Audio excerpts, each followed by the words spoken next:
Install Android 10 on Realme 3 via LineageOS 17.1. Please check the description for important notes and all the download links. First download ROM and GApps packages, then transfer the downloaded files to the phone storage, link is in the description below. Step 2. Boot your device into TWRP recovery. Once in TWRP, click on Wipe, Advanced Wipe, and select the check boxes, as shown in the image, excluding internal storage. Step 4. Swipe the button to wipe the device.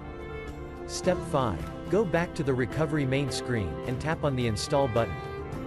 Step 6. Navigate to the storage, and select the ROM zip file. Step 7. Finally, swipe the button on the screen, to install ROM file. Step 8. Flash the GApps zip package, in the same manner. Step 9. After GApps flashing completes, select Wipe Cache and dalvik from bottom left side of screen, and swipe to wipe. Step 10. When the flashing process is complete, hit Reboot System.